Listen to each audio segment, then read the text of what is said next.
Mga kababayan, muling pagbabalik kay Gina 28 at meron akong ipapakita sa inyo. Kumbaga, ito ay good news para sa ating lahat na dito sa Pilipinas naninirahan mga kababayan. So grabe, iba talaga magtrabaho itong presidente na mga kababayan. So ating panoorin at kayo na po ang bahala. Mag-comment kayo na pong bahala. Magsabi kung ano yung o ano yung masabi niyo mga kababayan dito sa video ni President Bongbong Marcos mga kababayan. So ating panoorin mga kababayan, let's show. My fellow Filipinos, today I am proud to announce another step forward in our mission to secure affordable, reliable energy for every Filipino. The Camago 3 well has been successfully drilled and tested, producing up to 60 million standard cubic feet of gas per day. It is the second major milestone under our $893 million Malampaya Phase 4 campaign, and it is significantly larger than our first. Camago 3 holds an estimated 2.5 times more recoverable gas than the Malampaya East 1 discovery. So together, these two wells are projected to extend the life of the Malampaya gas field by an estimated 6 years. Ano naman ang ibig sabihin nito para sa inyo?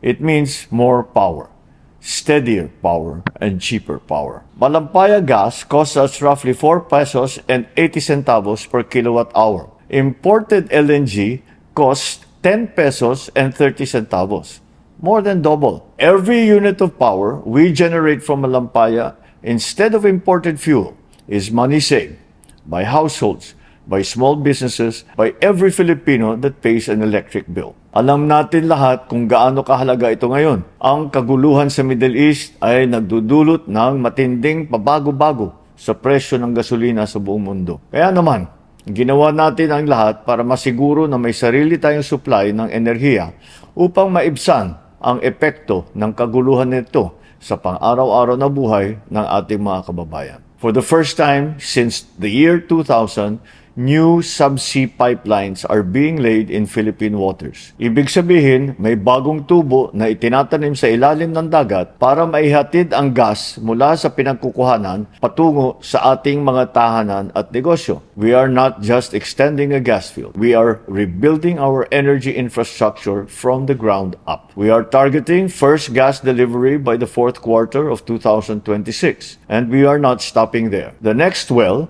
Bagong Pag-asa, sits 30 kilometers north of Malampaya and is already in the works. This is indigenous energy. It is ours. This is our future. And it is how we protect every Filipino from the burden of rising global fuel prices. Tangkilikin po ninyo ang ating bagong labas para makabawas pasahe at makapag-savings ng konti, mabawasan ang traffic, mabawasan ang pollution dahil nga electric. At malaking tulong po ito para sa ating sitwasyon dito sa Metro Manila na kung minsan napakatagal magantay bago dumating ang bus, napakabigat ng traffic, ang bagal-bagal ng takbo na meron tayong binubugahan tayo ng exhaust ng mga bus. Yan, mababawasan na po lahat yan. Maraming salamat po.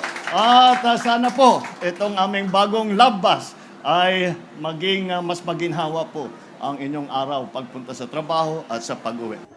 Actually po, napakalaki pong pagbibigay ng pag-asa sa bawat may kapansanan itong project na nanggaling sa ating mahal na Pangulo at kay... Grabe mga kababayan, kung napanood niyo yung video na yun o umabot man kayo dito, maraming salamat sa inyo mga kababayan. At nakita niyo naman, tuloy-tuloy po ang trabaho ng ating mahal na Presidente, BBM mga kababayan, sa gitna ng kumbaga nagkakagera sa ibang bansa ay talagang gumagawa siya ng paraan para nang sa ganun ay mahigpisan yung krisis o itong mahal na mga gamit dito sa ating bansang Pilipinas, especially sa gasolina mga kababayan. Alam naman natin kung gaano kamahal ang gasolina dito sa Pilipinas. Pagkakalam ko, ang pinakabababa is 88 no, mga kababayan. Tapos pataas na yon. So, ang presidente natin ay gumawa ng paraan mga kabayan at hindi lang po yan yung kanyang ginagawa. Sa katunayan nga po ay meron sinasabi mga kabayan na ito ay libre bus mga kabayan. Yung kung hindi ako nagkakamali kulay blue and white, love bus po ata yung mga kabayan. Ano? Libre po yun. Kapag nakita niyo mga kabayan, yun na yung bus na tinutukoy na libre mga kababayan. Ano?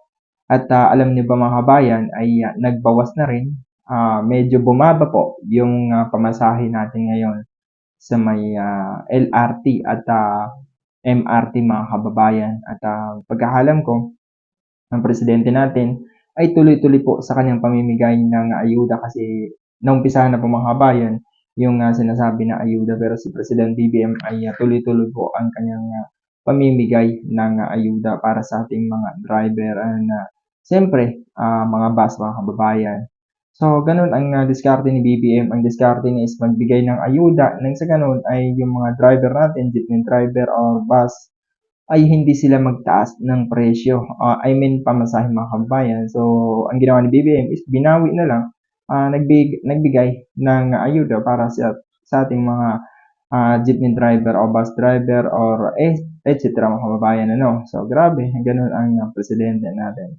So, kung umabot kayo dito sa video na ito, maraming salamat po. Like and share and subscribe. I din ng 28.